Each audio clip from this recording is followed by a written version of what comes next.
નિખરતા ગુજરાત ન્યૂઝમાં આપનું સ્વાગત છે। સોમનાથ ખાતે મુખ્યમંત્રી ભૂપેન્દ્રભાઈ પટેલના નેતૃત્વમાં આયોજિત 11મી ચિંતન શિબિરના સમાપન અંગે માહિતી અપાઈ। આદરણીય નરેન્દ્રભાઈ મોદી સાહેબે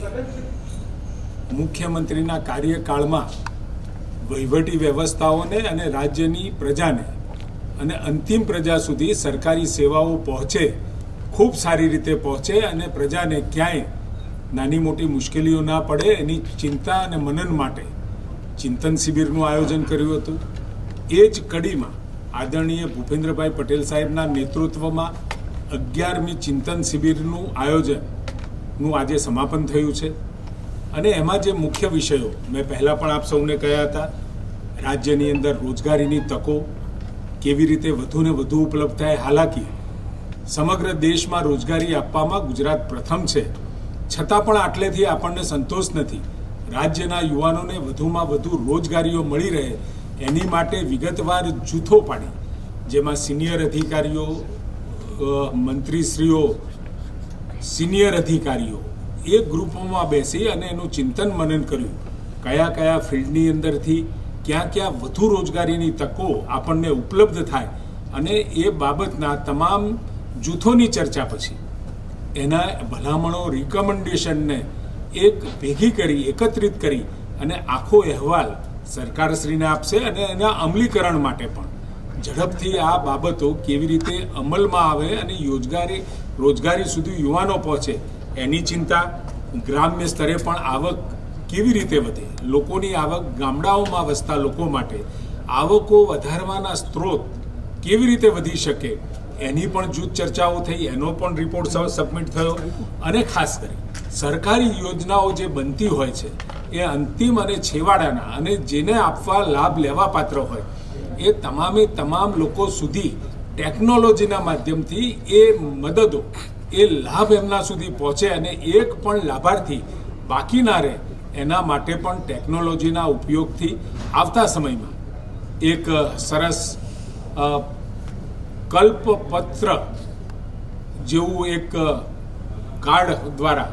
એ તમામ માહિતી પ્રત્યેક કુટુંબની, એક ફેમિલીની માહિતી એમાં એકત્ર કરી અને ભવિષ્યમાં આ બીજા જે કાર્ડ ચાલે છે એવી રીતે અલગનું નથી, પરંતુ તમામ માહિતી એક જ કાર્ડમાં મળી રહે અને તમામ ડિપાર્ટમેન્ટોનું પણ એનું સંકલન, કારણ કે કાર્ડ ઘણા છે, જુદા છે, પરંતુ એના સંકલન માટેની વ્યવસ્થા, એનું સંકલન કેવી રીતે થાય, આ બધી ચિંતાઓ પણ એ જૂથ મિટિંગની અંદર કરવામાં આવી અને એનો અહેવાલ પણ એ સાદર કર્યો અને એનું પ્રેઝન્ટેશન પણ કર્યું છે। પ્રવાસન આદરણીય નરેન્દ્રભાઈએ શરૂ કરેલું એક મહત્વનું, ગુજરાતના વિકાસમાં ખૂબ મોટું યોગદાન રિલિજિયસ ટુરિઝમથી માંડી અને એન્ટરટેનમેન્ટ ટુરિઝમ, જંગલ સુધી પણ, જંગલની અંદર પણ વન્ય પ્રાણીઓને નિહાળવા માટે ગીર જેવા અભયારણ્યો, આમ અનેકવિધ ક્ષેત્રોને આવરી લે અને જે રીતે એમને આ પ્રવાસનનું ડેવલપમેન્ટ ચાલુ કર્યું છે એને ઉમેરતા આગળની કડીમાં રાજ્ય તો બરાબર છે, પરંતુ સ્થાનિક વહીવટીતંત્ર અને જિલ્લા પ્રશાસન પણ એમાં કેવી રીતે મદદ કરી શકે એની પણ જૂથ ચર્ચાઓના અંતરે આખો રિપોર્ટ સબમિટ થયો। એના ઉપર આવતા સમયમાં અમલ થશે અને સ્થાનિક સ્વરાજ્યની સંસ્થાઓનું યોગદાન વહીવટીતંત્રમાં કેવી રીતે વધે એ બાબતે પણ ખૂબ વિશદ ચર્ચાઓ થઈ। આમ 5 વિષયોની વિશદ ચર્ચા થયા પછી એનું પ્રેઝન્ટેશન પણ થયું અને સાથે 2036ની અંદર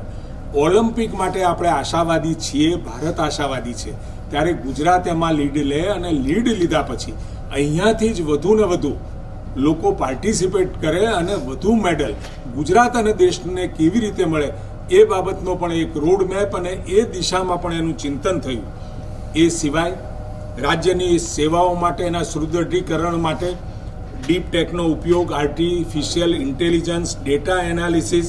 કર્મયોગના મૂળભૂત 6 સિદ્ધાંત, કારણ કે બધા કર્મયોગીઓ ભેગા થયા હતા। આ લોકશાહીની અંદર ચૂંટાયેલા પ્રતિનિધિઓ અને સાથે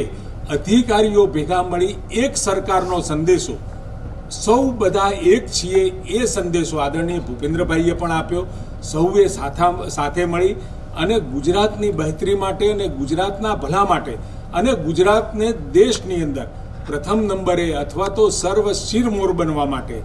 એક સંદેશો એમને જે આપ્યો, એક વાઇબ્રન્ટ ચેતનવંતું એક વાતાવરણ એટમોસ્ફિયર ક્રિએટ થયું અને તમામ અધિકારીઓ અને મંત્રીઓ સહિત તમામ લોકો આગામી સમયમાં વધુને વધુ સારી રીતે કામ કરી અને લોકો સુધી પહોંચવાનો પ્રયત્ન આ ચિંતન શિબિરમાં એક ઉર્જાવાન એક વાતાવરણથી ઊભો થયો છે. એટલે મૂળભૂત રીતે જે 5 વિષયો અને સાથે કેટલીક ટેકનોલોજીની માહિતીઓ મળતા ખૂબ જ એક સુંદર એવું વાતાવરણની અંદર તમામ બાબતોથી અધિકારીઓ સહિત અને મંત્રીઓ સહિત તમામ લોકોને અવગત કરાયા. ટાસ્ક ફોર્સની પણ એક રચના કરી છે કે જેના દ્વારા આ જે આપણને રિપોર્ટ મળ્યા છે એ રિપોર્ટના આધારે વહેલી તકે એનો અમલ કેવી રીતે થાય, એની સાથે એઆઈ અને ડીપ ટેક એનો પણ ઉપયોગ રાજ્ય સરકારમાં વધારવા માટે ટાસ્ક